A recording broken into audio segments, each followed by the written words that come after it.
forum.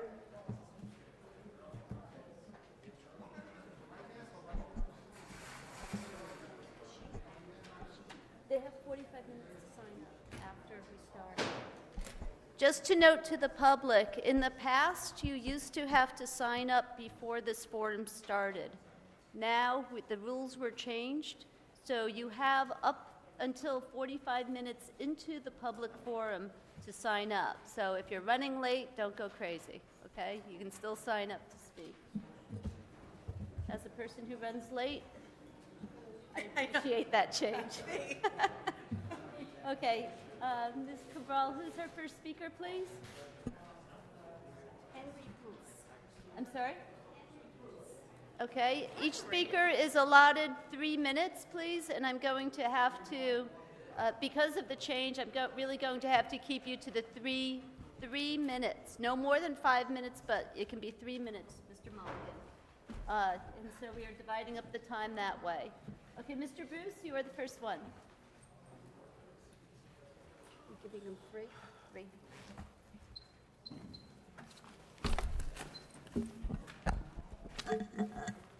Well, I was going to say it was nice to be here to see all the seats full and the smiling faces, but we'll just have to make do. But thank you. It's nice to see your smiling face. It's better than the non-smiling face I used to look at in that chair, so that's nice. Oh, how nice.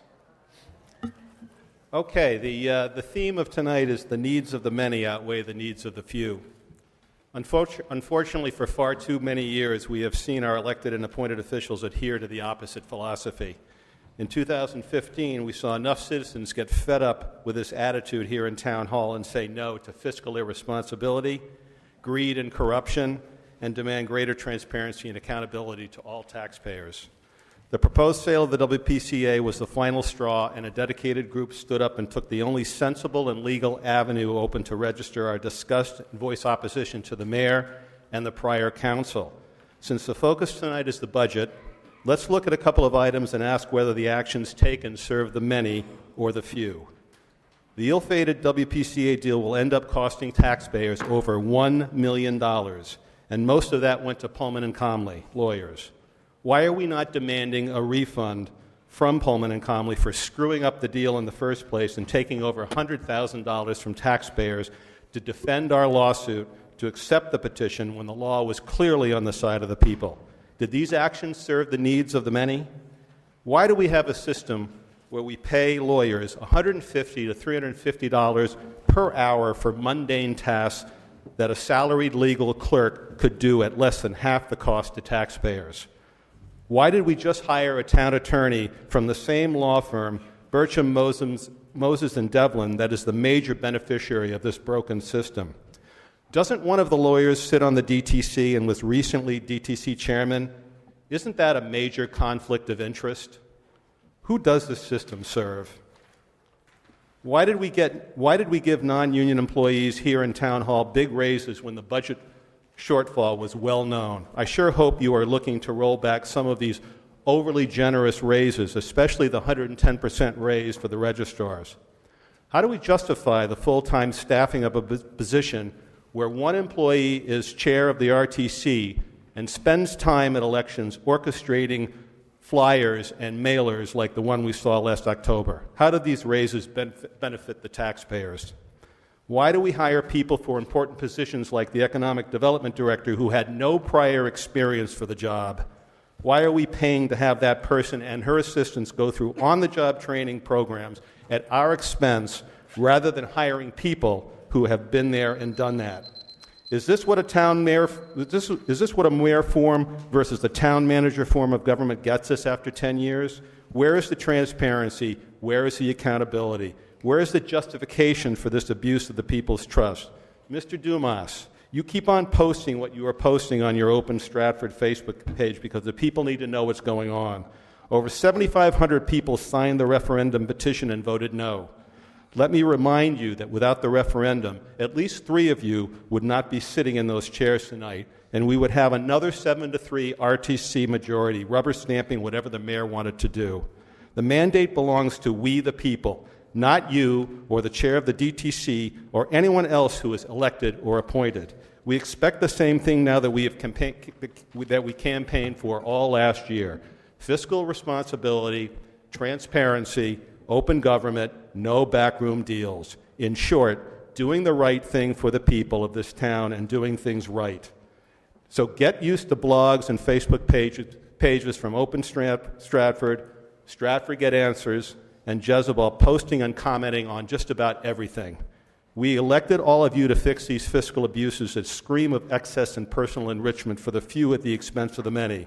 The mayoral form of government is just not working, and it's up to you all to do the right things and fix it, even if it means taking unjustified benefits from friends and members of your own town committees. The needs of the many far outweigh the needs of the few, and the clock is ticking and we are watching. One last final note.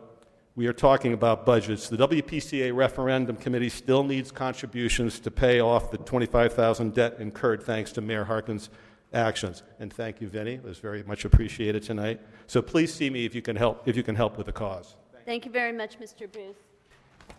Next person is Corey Marotti, please.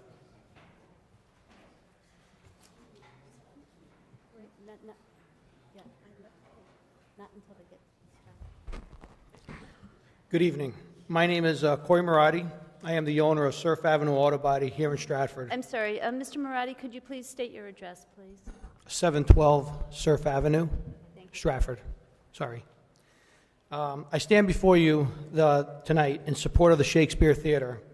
I ask that you please fulfill your obligation to vote and recognize the Stratford Stage Group's approval contract with the town of Stratford to restore and operate the American Shakespeare Festival Theater.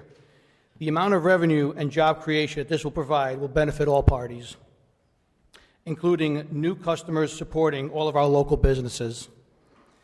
I am a big supporter of the arts, as my son and daughter are heavily involved with theater. And as the saying goes, where there's theater, there is life. In conclusion, I ask the council to please recognize and finish the contract, vote its approval, and have the mayor sign it as soon as possible. The economic growth that this theater will bring is what this wonderful town of Stratford needs. I thank you very much for your time and consideration. Thank you, Mr. Marotti. The next person is Thomas Yates, please. Thomas Yates, 30 Avery Street. Good evening, Madam Chairperson and members of the council. I'd like to first of all say that the mayor has neglected the issues of the budget, and it's on the council's back, and I would not like to be sitting up there because you have very hard choices to make that's going to affect everybody in this town. And I looked through the budget. There's a lot of line items there for departments that say education, contingency fund, outside services, and the town has a contingency fund of almost $6 million. And I think that's someplace to look at to find out where we could save in that area. Also, economic development. Now, this person gets paid $108,000 a year, plus a town vehicle. This person makes more than the fire chief or police chief, yet there are only 2 people in that office. Where the police has 108 members in their department, and the fire department has 99 people. I think this is way out of line, and I think the town council should either defund it or cut one person out of that position. And another thing, if I may, I guess they're going to put a restaurant down at Short Beach. I was told that the town is picking up all cost of renovation down there, and I think it should be under the person that leases the property should pay for that. And I'd like to know how much money the town is going to make off the lease of that property. And because I'm talking about leases, on Longbrook Avenue, where Chemical Plating Company is, there's a company in there doing mulching operations. Now, last year in the Stratford Star, there was a story saying that they only paid $250 a month rent, and then a week or 2 later in the Stratford Star, it says $2,500 per month rent. I don't know what exactly they're paying for rent, and I think this council should look into it to find out what rent is coming off that property. And as far as town cars, Listen, the people that make over $100,000 in this town are provided a car to go back and forth to work. I worked for 44 years in construction. I had to find my own way back and forth to work. It should not be a benefit for these people that are making high amounts of money. Police and fire, I could see they're on call 24/7. There are some people in public works that need the car, okay. But you don't need an economic developer getting a car to go back and forth to work, or the town engineer, or the gentleman that even runs the WPCA. He does not need a car to go back and forth to work. These are all daytime jobs. Thank you very much. Can I submit this to the council, please? Sure. Okay, next person is Daniel Cook. And after that, it will be Neil Sherman, then Fred Hyatt. But Mr. Cook first.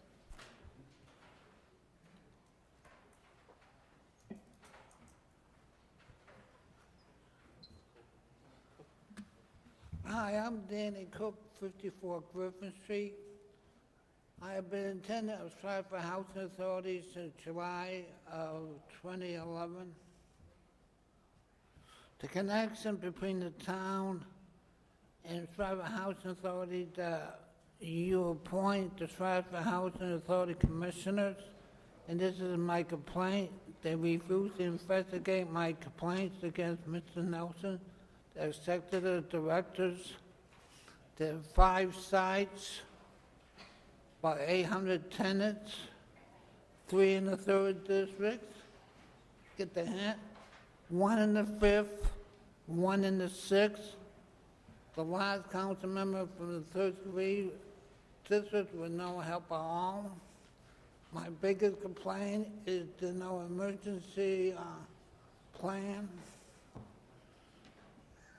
All the apartments have boiler rooms. In my case, there are 4 boiler rooms for 16 apartments. The furnace and the boiler for hot water and heat is furnished by natural gas, but they have electric starters. So when we lose electricity, which is almost every year, we don't have any heat, we don't have any hot water. And in 2011, we had no electricity for 2.5 days. I recommend to Mr. Nelson that we have gas generators in the boiler room so we have heat and hot water. Every site has a conference room that has bathroom and kitchen, and I recommend to have generators out there so we can go have place to eat. In January of last year, as you may notice, we predicted to have the worst blizzard in state history. And if we had the emergency plan, then we wouldn't have any worry. About 7 o'clock per night, I fear for the lives of myself and other tenants, because if we lost electricity, there was no way out. Mr. Nelson had no plans for buses. My complaint tonight is that the commissioners refused to investigate against my complaints against Mr. Nelson, and they refused to fire him. The next meeting is in January 25th at noontime.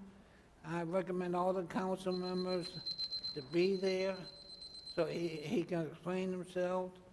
And none of the 5 commissioners have any backbones. And that's my complaint. That first, we don't have an emergency plan, and second, they're afraid of Mr. Nelson.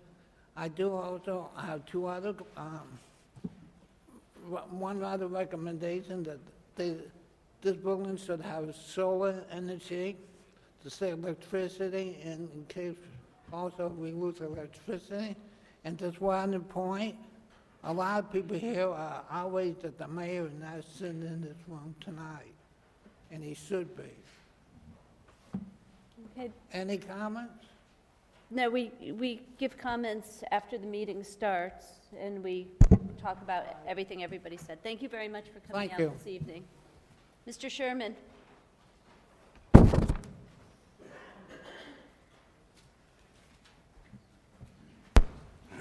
Neil Sherman, 116 Blakeman Place. Can you repeat that, please? 116 Blakeman Place. Last Tuesday, I had the opportunity of listening to your deliberations over the budget, and I want to congratulate the town council for the hard work that they're doing already as we start this effort to right the ship of the town of Stratford. But one of the things that is not being translated to employees of the town of Stratford and department heads is that we have over 2 years, an $11 million budget gap.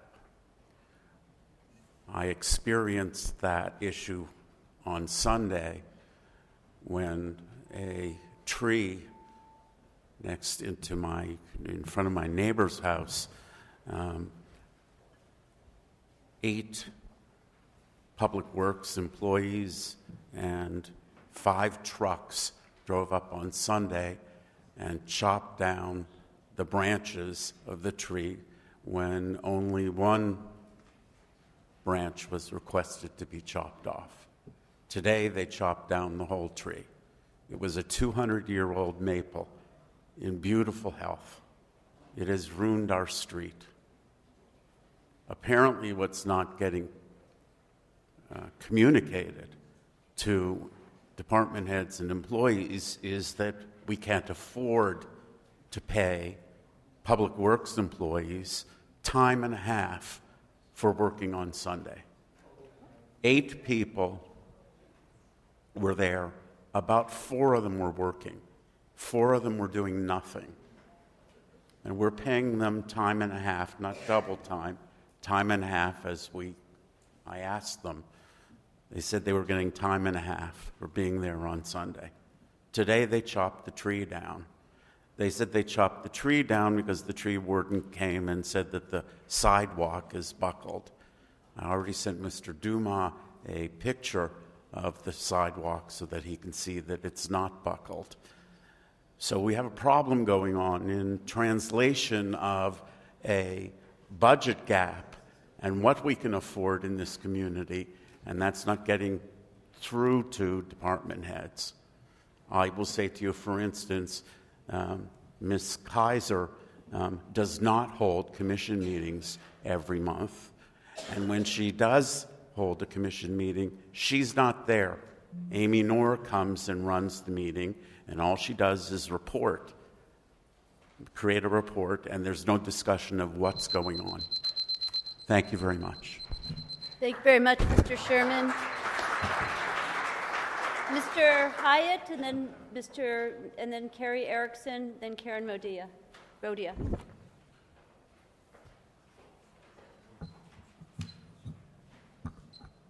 Good evening. My name is Fred Hyatt. I live at 654A Osage Lane in Oronoque Village.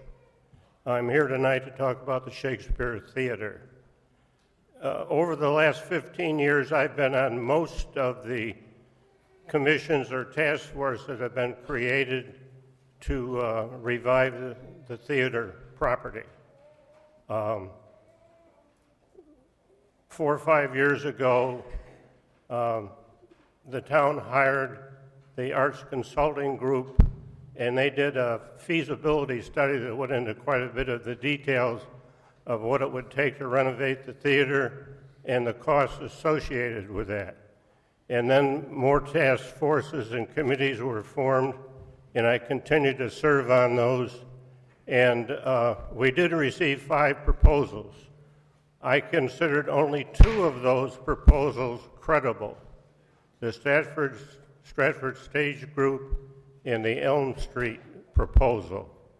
My objection to Elm Street is it's all based on use of federal and state tax credits. The national government has an $18 billion deficit, so I don't think we're going to get much money out of that. And the state of Connecticut has the same kind of problem on a much smaller scale. So the availability of those funds is questionable. when the property was transferred to the town of Stratford, this was the quick claim deed that allowed for that transfer. And there's one paragraph in here that says it can be used for general purposes. It doesn't say anything about restrictions for commercial use, like I read in the Stratford Star, where it would be limited, where it would be in conflict with that transfer. So there are lawyers representing Stratford Estates Group that can speak to that. But my point is that we just can't keep dragging this thing on and on and on and on. And I know we had both of these groups, Stratford Stage Group and Elm Street, come before our task force on 2 different occasions. We grilled them quite a bit and answered more questions to this council and to the town government. So I'm a strong supporter of the Stratford Stage Group. Thank you. Thank you very much, Mr. Hyatt. Carrie Erickson, please.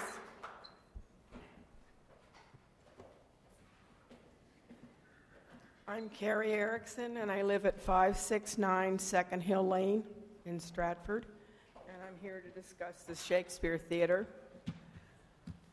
I really think we need the Shakespeare Theater, but the economic impact of bringing about 8,000 theater goers into town each week of the show runs will be huge. Many new permanent and part-time jobs, restaurants, shops, service stations, all will have an influx of patrons.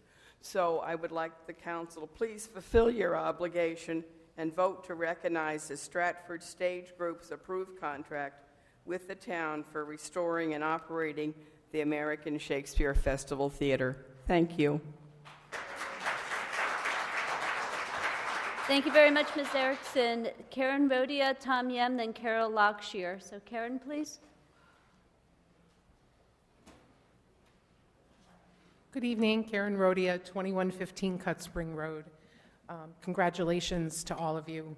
I'm not sure whether we should be congratulating you or certifying you, because you got to be crazy to do this, but God bless you for doing it. Somebody's got to.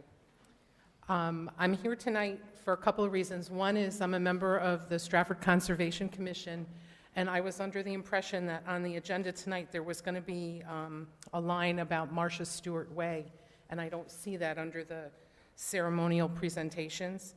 But I just wanted to, even though it's not there, I want to take a moment just to let you know that asking for the renaming of the roadway down by the McKinney Refuge in honor of Miss Stewart would recognize the thousands and thousands and thousands and thousands of hours that she has given to this town and the surrounding communities by trying to protect not only the marsh but Long Island Sound and educating our children. And she did all that as a volunteer. She was never paid for any of it. She did it out of a love for the environment and the people that live here. So I hope that you'll consider renaming that area after her. And second, I know that you have a big job ahead of you with all your cuts that you need to make. And I just hope that you look at the budget the way they give you the pie chart and look at the pie. Because over 65 cents out of every tax dollar you collect goes to the Board of Education in one form or another. And there's not a lot that the rest of the town can give. Not that there's a lot that the Board of Ed is willing to give, but there has to be some give in the biggest portion of the pie, because that's where it's all concentrated.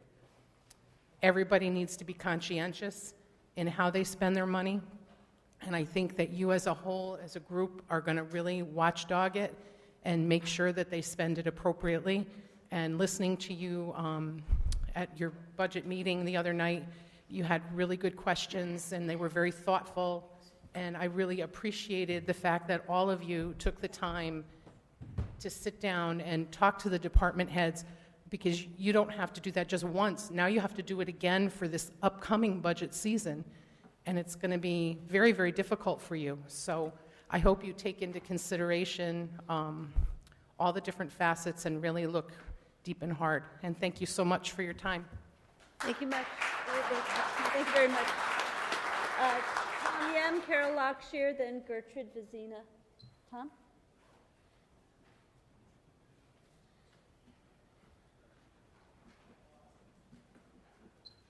Good evening, Council. My name is Tom Yem, 746 Broad Street. And if my 9-month-old son acts out, please forgive us because I hadn't planned to bring him. His name is Morgan. I have very little to say tonight except that I want to quote and read to Council here and with the public listening a few items that are of public record. The first, just to remind everyone in the room, back in March, 10 months ago, the previous council passed a resolution. It was 6-4.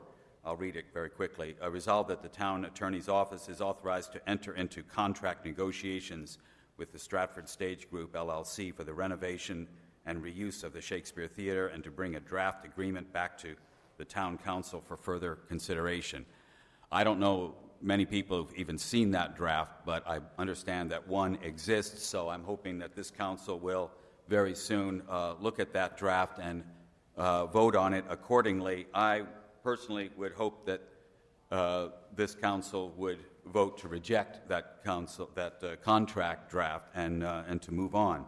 But that's not why I'm here. I'm actually here to read portions of a grant application that the Stratford Stage Group submitted, I believe it was last July, to the State of Connecticut Department of Economic and Community Development, known as DECD. It was called a Good to Great grant. And I only read about it in the Star, I believe, in October, that a tentative grant award of $125,000 had been awarded to the Stratford Stage Group. It's a matching grant.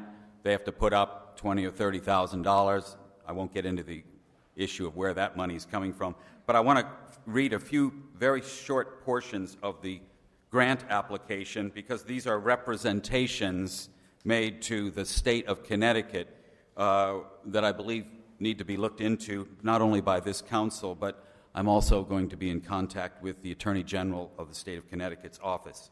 On page 3 of this grant application, there's a sentence or two that reads, "The Stratford Stage Group, Incorporated, abbreviated SSG, was approved by the Stratford Town Council for a 99-year lease of the American Shakespeare Festival Theater and its 14-acre property.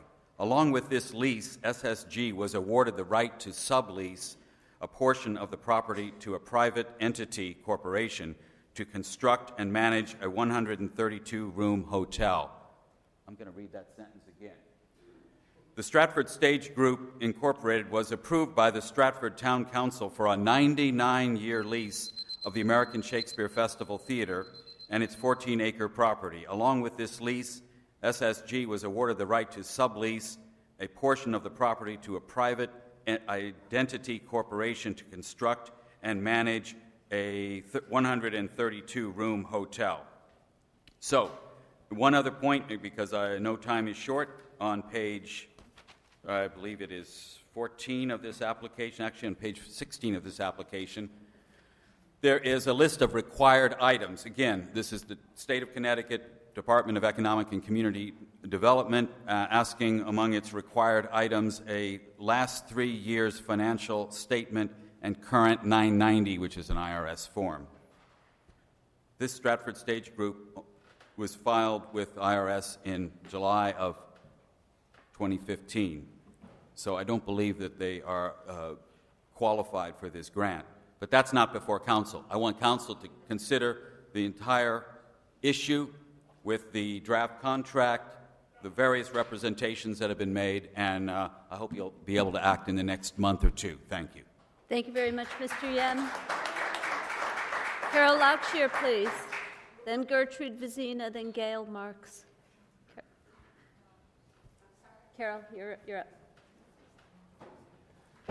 My name is Carol Lockshire. I live at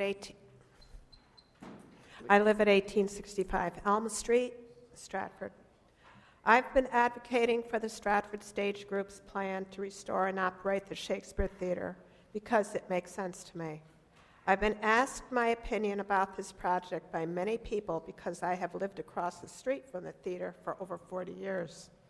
I've been asked about the traffic. No problem. I've lived across the street when the theater was open and AFCO engine plant was running full steam. What about parking? The plans call for more than enough parking on the grounds. The landscaping will include very large grassy areas with walking paths and will be open to the public all year. A beautiful Elizabethan-style inn, 2 stories high, with underground parking will be built and will only occupy about 1/2 acre in size and designed to look like an old English village restaurant. This inn will provide shelter from the winter elements for the theater goers waiting to see performances, as the theater will be open all year, not like when originally it was only open for the summer months and only the outside picnic area was available for waiting for the doors to open. The town does not have to put up any money or taxes for restoration, new construction, maintenance, or insurance.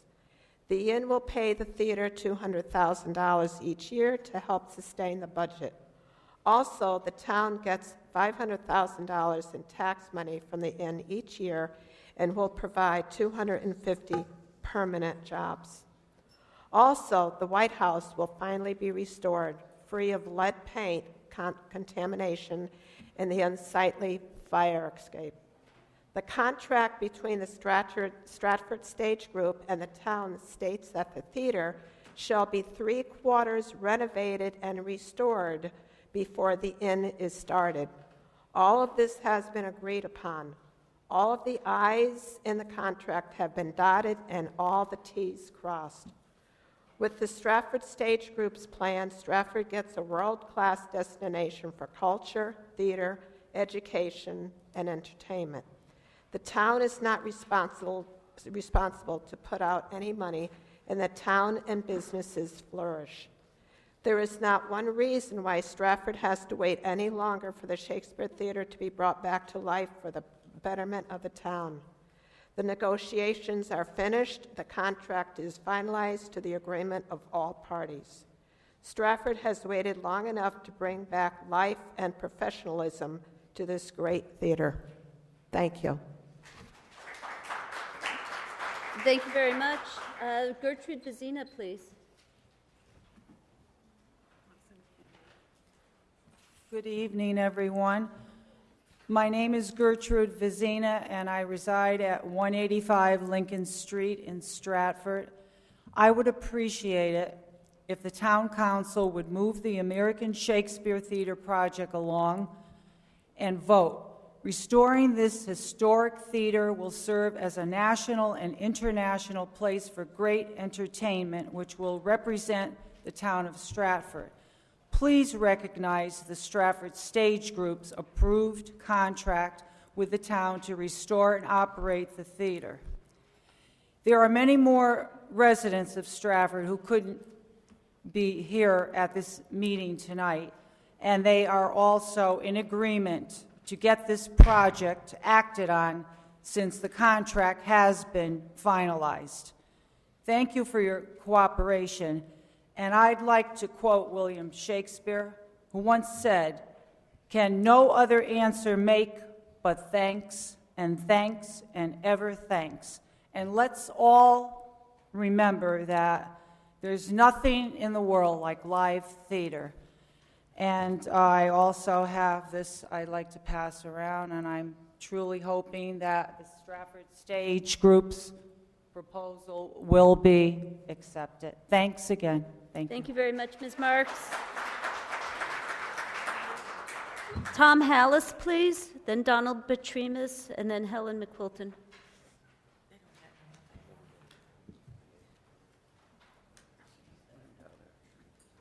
Hi, my name is Tom Hallis. I live on 120 Barton Drive, Stratford, Connecticut. I'm a volunteer at the Stratford EMS. And tonight I'm here to ask the council why the council keeps looking to EMS and their budget to offset the budget in the town? And how come we're not looking at the money that the taxpayers pay, what we're paying out, and how we can delegate the money a little bit better? The volunteers in Stratford EMS is growing very strong. We just had a graduation of our honor guard. And what I feel is that since the new council has come in, we've been having some vicious innuendos on how they want to try to dissolve the Stratford EMS, and I don't understand why. And the reason why I'm here today is that, I don't know if any of the town residents understand that we're self-funded. All the money that we get comes from our calls, from insurance, from donations, and we pay the town. We pay rent, we pay money towards your fund, we have a bond that we pay, and I want to know why they keep looking for more money from us, and what are we going to have left to keep our organization going? And that is the question I had for the council tonight, and thank you. Thank you. Donald Petrimus, then Helen McQuilton. So Donald.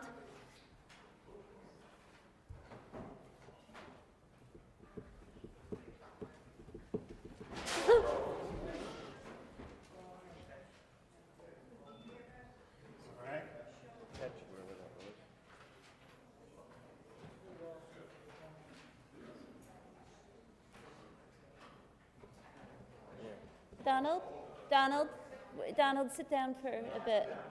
Yeah, no, sit down for a bit. You'll get him later. Yeah, we'll catch you later. You sure? Okay. Okay. Sorry about that. Donald Petrimus, 95 Dorsey Street. I only have three comments, really.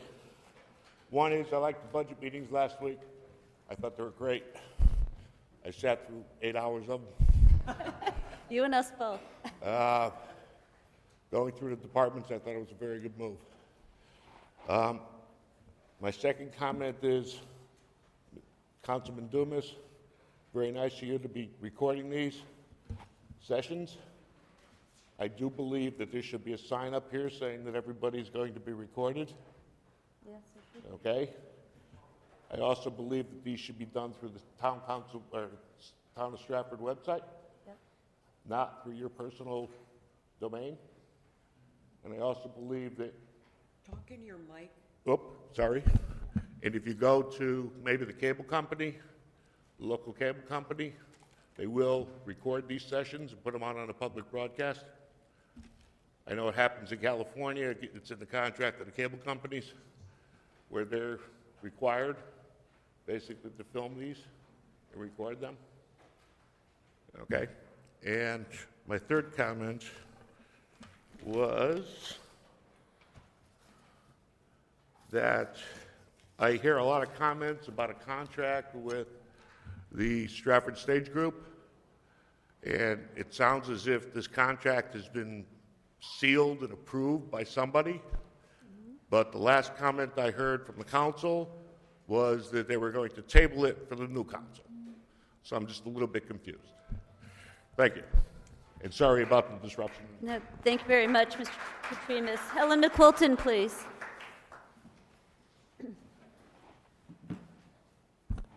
Good evening. My name is Helen McQuilton, known as Bunny for most people in this town. I live at 132 Reed Street. I've been there for 47 years, and I have volunteered my services to this town for 29 years. It has come to my attention that one of the councilmen is proposing to try and cut the EMS budget $125,000. My question to him and to the other people of the council is, why pick on the EMS budget when the Stratford EMS doesn't cost the town a penny to run? The Stratford EMS has never been in such a better place than it is right now. We have the up-to-date equipment, winning awards in the last 3 years, becoming a heart-saver community. We have new fleets of ambulance, which years ago we had to wait because the town couldn't afford to buy them for us. We used Band-Aids to keep them running. I feel that there's many other problems in this town need addressing. Leave Stratford EMS's budget alone, council people, and fix the wheel in town that's not working. We have a budget to which we work with. We stay in that budget. We contribute over $600,000 annual to the general fund. I want to know where that money goes.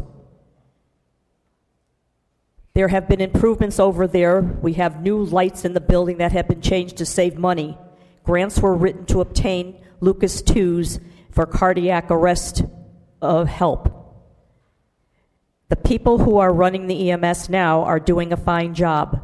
I would like to know why a councilman would want to reduce our work staff when the first time in Stratford EMS we are running as a truly professional EMS service, and we are very proud of it. Thank you. Thank you very much, and thank you for your service. Diane Elias, please. Then George Mulligan, then somebody I can't read. Diane?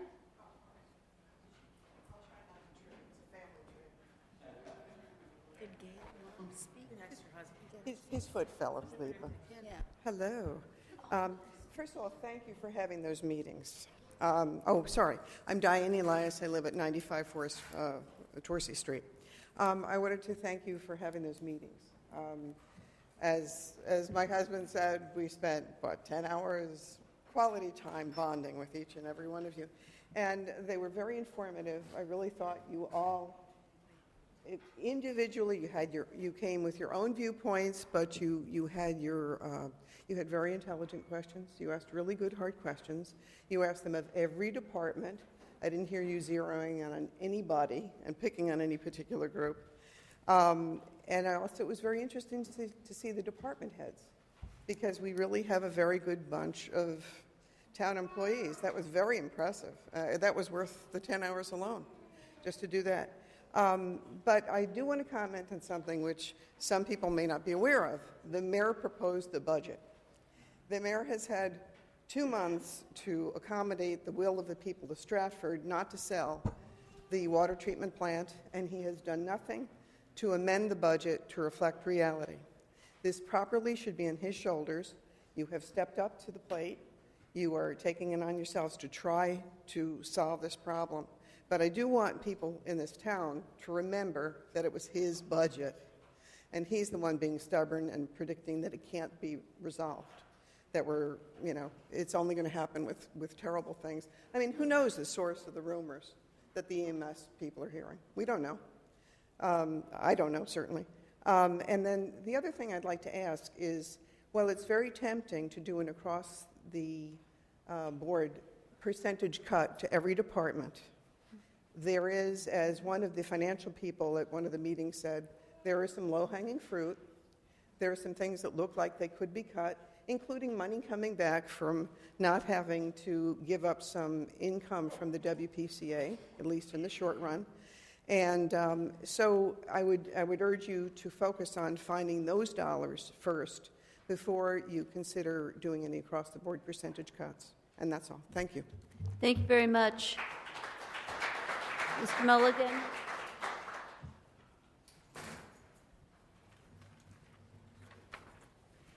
George Mulligan, 429 Housatonic Avenue, Stratford, Connecticut. In 2011, I had, unfortunately, the need for EMS, who took me from the walk-in clinic to St. Vincent's Hospital, and I'd like to praise the efforts of the volunteers and the overall group. The gentleman happened to fall. Hopefully he'll be okay.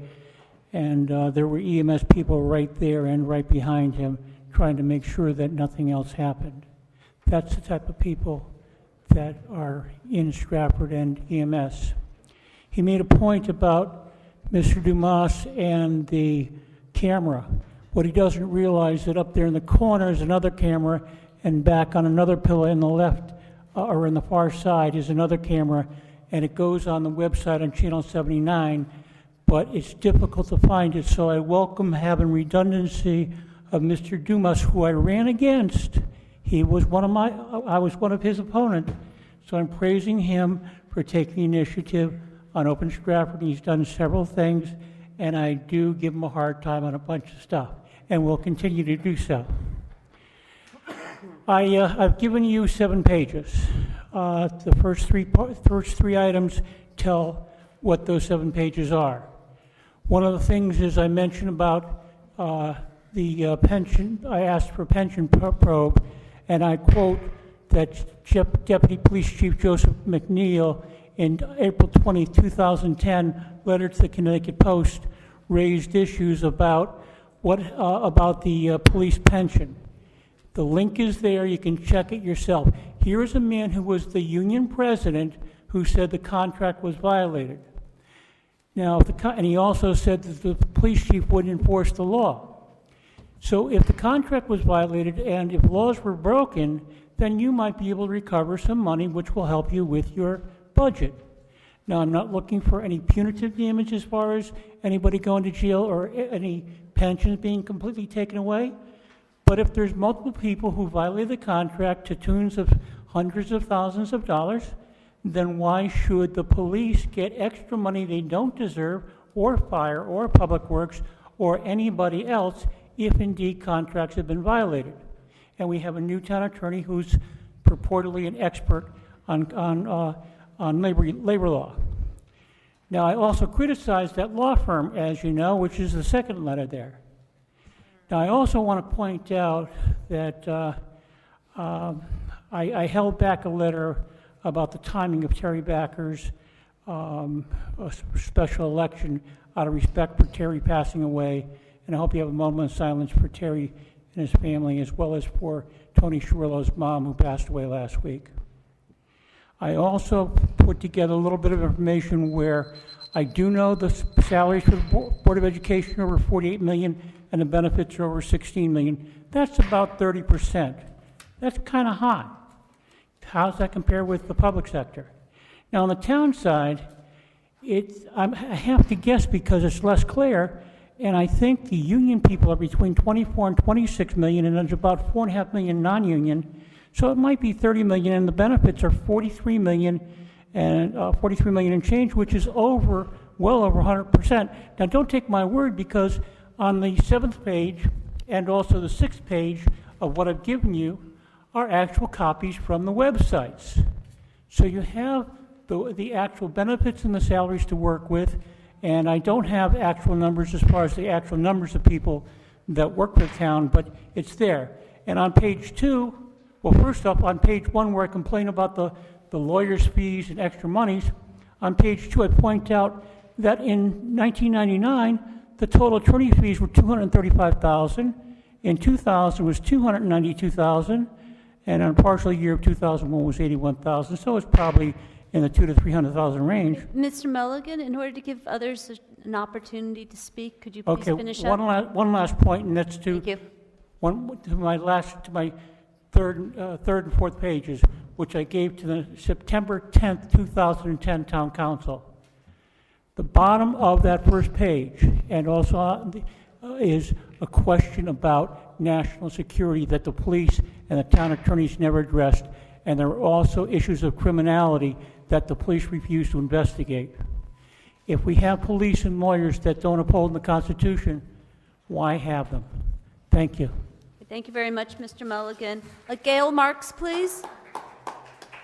Is Gail Marks? No? Okay.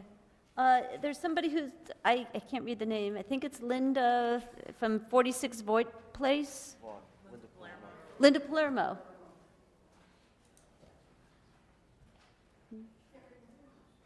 I'm sorry, Linda. I can read your writing. Listen, I'm new in town. My name's Palermo. My name is Linda Palermo. I reside at 46 Vaughan Place, Stratford, Connecticut, I hope.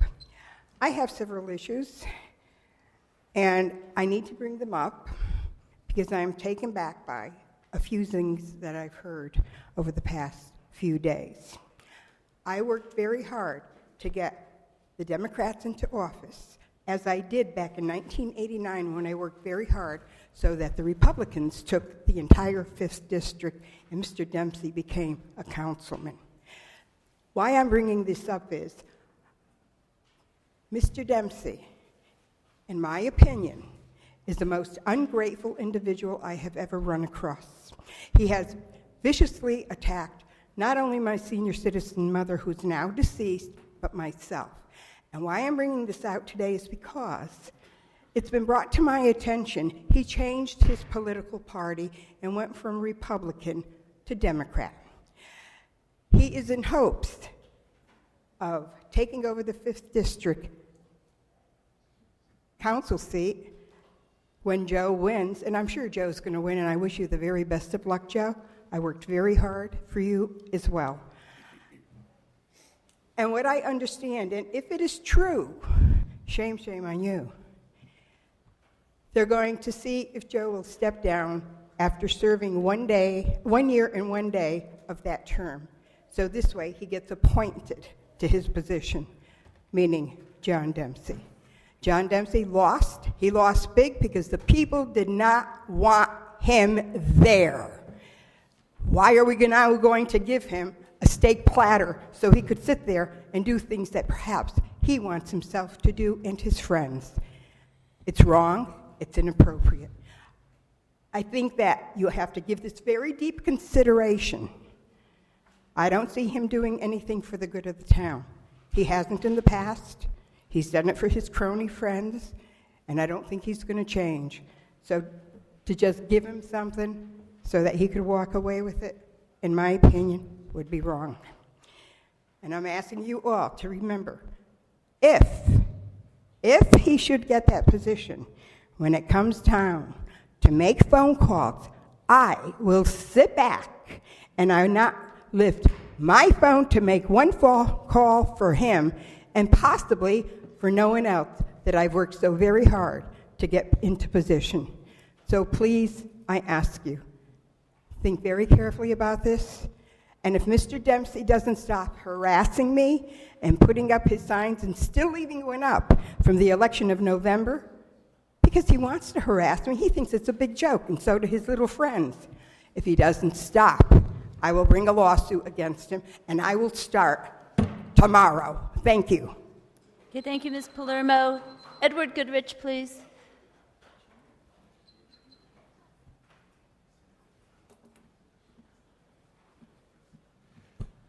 Edward Goodrich, 2320 Elm Street. Welcome, council. Welcome to serving Stratford. I see all these faces that want to volunteer and help our town, and I think that's great. I was very encouraged at the budget hearings and people sitting down and talking and engaging, and I really like that. I think the town liked that, and I hope we see a lot of that here to solve a lot of the problems of the town. Obviously, I'm going to talk about Shakespeare, and I know all these people came up and spoke in favor of the hotel, but let me tell you something. I've been involved for 15 years on the Arts Commission, and I ran festivals down there, and basically I've been cleaning up. But basically what you see down there with the White House and how we had the festivals and the tours and the costumes and exhibits, that's all of us cleaning up after the mess that's been made over the years from people coming in wanting to commercialize the property or with a rotten plan. But just stay far away from it. There's a lot of vague references. Let me tell you something. I don't care what anybody says about the zoning or anything about. There's covenants deed. You could change zoning. You could do anything. If there's covenants on it, you can't do anything, or you're going to have to deal with the boat club. And also, the state General Assembly has restrictions. There's inlands and wetlands. So no, I am not in favor of the hotel. In fact, I think it's a trap. I think it's a trap and it's a disaster. We get people come in and constantly try to commercialize that property. It's not. It's a park. Okay? It's a park. Just like Booth Park or just like anything else, it's a public piece of property. I'd stay away from it. I've been involved for a long time now, and there's been a lot of great things because I use that term engage. There's a lot of great things that we've had down there. We had the Rooney family come down and open up the Shakespeare Academy. People don't realize they have a world-class academy there. They just hired someone that is a director of the Shakespeare in the Park in Central Park, New York. There are people from all over the world are coming to Stratford. This is the way you build theater. See, people are trying to give us the impression that theater is like a cup of Carnation instant breakfast. And you pour it in, hey, we got everything. We got a hotel, we got people. It's not that. It's building. It's bringing people in. It's engaging. And I'm going to ask this council, when push comes to shove, you better really look at that about this hotel, and you better lawyer up, because it's not going to work. I'm going to have this council go back and bring back the Elm Street group that they had. Fred Hyatt came up here. He was on the committee. His committee passed Elm Street. I don't know what they're talking about. Oh, there's no money for tax credits. They're building a theater in Norwalk right now at tax credits. Everyone has these ideas that come up. But they don't only use tax credits. They go after they'll go after any type of funding. So it's a fallacy. I would say we worked a lot on that. Bring back the Elm Street people so they work with the Stratford, they work with the Rooney family, bringing people together. I'll help out. Start a Shakespeare committee. But the commercialization of that property has been the death knell of this town and of that theater. Stay away from it. Thank you very much, Mr. Goodrich. Did any other people sign up in the last 45 minutes? We're done with this sheet. Are there any other sign-ups there?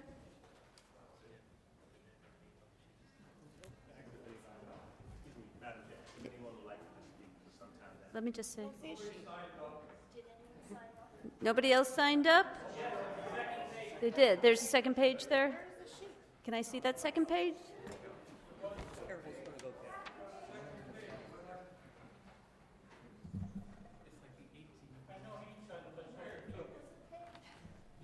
Page gave it. Okay, who signed that page? Just raise your hand. We'll start. Go ahead. We'll start with you. Come on up. Check your stuff that you might have grabbed it when you were. Somebody may have grabbed a second page.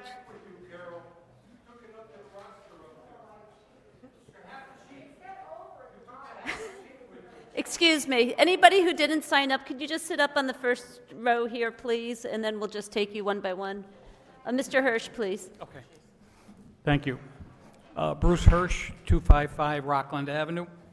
I'd like to also offer my congratulations to the council and Godspeed in doing what I'm sure is going to be a daunting task, let alone with the budget and everything else that goes with it.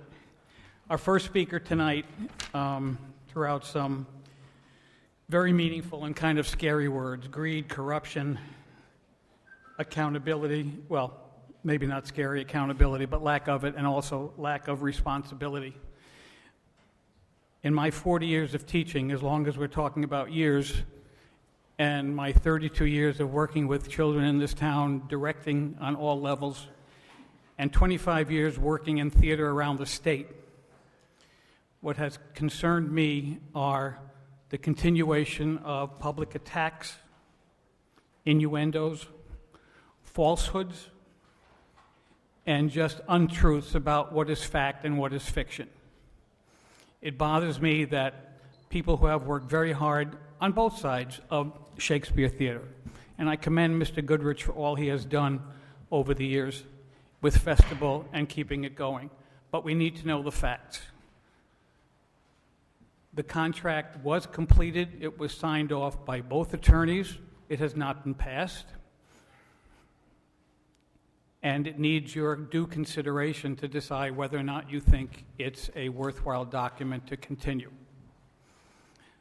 I'm not going to review all the things that the positives, I think they speak for themselves, but I just think we need to raise ourselves above the muck and the mire and the character assassinations that are going around with people that have worked too hard and too long for any project, but now particularly Shakespeare. Thank you. Okay, thank you, Mr. Hirsch. Peggy? Peggy Barnish? Peggy Barnish. I'm sorry, 65. we have the second sheet. Did you, oh, you found, oh, yay. Listen, the way I lose things, you're lucky you found that. 65 Long Branch Avenue, Stratford. I'm here also to talk about Shakespeare. And I was really sorry to hear the way Ed went on, and even Tom Yim. We need to move on, yes, but moving on, hopefully by signing a contract that's already been approved of, moving on the way Tom was talking about it means delay, delay, delay. How many years of delay have we already had trying to get Shakespeare? There are a lot of good things that could happen in this town. Look at that picture. We're a really old town. People come here from out of state expecting that we're a little New England town nestled in the hills. We're not. We were a manufacturing town. But we've got a lot of history, and there's no reason we can't share that with people that come to town. Johnson House has put on some great stuff, and Booth Memorial is being rebuilt, and Stephanie's done a great job working at that. We have national Audubon areas now here, really, where people could come and walk through, and we could be on a list for vacation destinations. But only if people come to town. And the only real destination grant that we have is Shakespeare Theater, up and running, with stars coming like they did in the 55 when I was there ushering as a kid, and busload after busload after busload of people came in. It was wonderful. Kate Hepburn was here, and Jack Palance was beating up his wife backstage. It was all very interesting. But you've got to get the people here to do that. But once you get them here, they've got to stay. They've got to stay. What I saw as a kid was buses coming in from New Jersey, New York, Massachusetts, a lot of school kids, a lot of adults. They got back in the bus at the end of the production, and they left. They left. Stratford didn't make any real money. The theater didn't make any real money, unfortunately. So I think we need to look at a whole picture here. Get people in, get them to stay, give them little tour buses, take them around town, show them the forest to shore that we always talk about, show them why they should spend their money here. Somebody that came to visit me not too long ago, I was showing him around town, and I showed him those apartments on Stratford Avenue. And he said, well, how much are they? I said, well, they go up to $2,000. And he said, why would anybody spend $2,000 to live in Stratford? And it really hurt my feelings. And I started to think about all the things we have here that we're not doing anything about, that we're not using, that we're not sharing. When I went to school, in my first 2 years in college were at St. Mary's College in South Bend, Indiana. And I swear to you that my classmates knew where Stratford, Connecticut was then, because Shakespeare was up and running, and that's why they knew us. That's why they knew us. It could be great again. And Ed's right. You don't just suddenly build a theater. But the people at Stratford Stage Group are so imbued with New York, with Hollywood. George White, who did the whole O'Neill thing, these are people that know people that can bring them in. They know people. They have the background. They have the contract. They can do this. I know they can do this. I've seen David Reed doing this stuff for many, many years. I don't have anything against Elm Street. I don't really know who they are. I know they do the Bridgeport Vibes. Who or what they do beyond that, I'm not sure. I don't know what their contracts are. I don't have anything against them. I'm sorry that Ed feels like this is kind of a vendetta against him. I feel very badly about that. But I would hope that you will bite the bullet, move on with this. Let's not let those naysayers from the administration who said it's all going to die eventually, they're going to fight each other out, nobody will approve of anything, and it'll die, and we'll just tear down the theater. Thank you. Thank you, Ms. Barnish. The last speaker tonight is Mr. Walter Rimkunis. Good evening, Mr. Rimkunis. When are you going to spend some money and get this thing fixed? You want us to spend money? I've been hollering about this for a long time. Okay. Walter P. Rimkunis, 425 2nd Avenue. Been going on since 1990. I am here. First of all, I'm going to trust your imagination. I am here as your Jiminy Cricket. Do you remember Jiminy Cricket? Pinocchio. See, there it goes. Well, I tried it last time as a Jiminy Cricket for the last council, but they didn't listen to me. They went with Stromboli, the guy had the theater with the strings. He pulled it. And that's what happened in the last council person. I hope we don't get anybody influenced by the boys in the back room this time. That's why we're in such a bad way of life. I see by your agenda tonight, you got supposedly new business, but it's not new business. It was taken care of at a special meeting by the previous council. I am talking about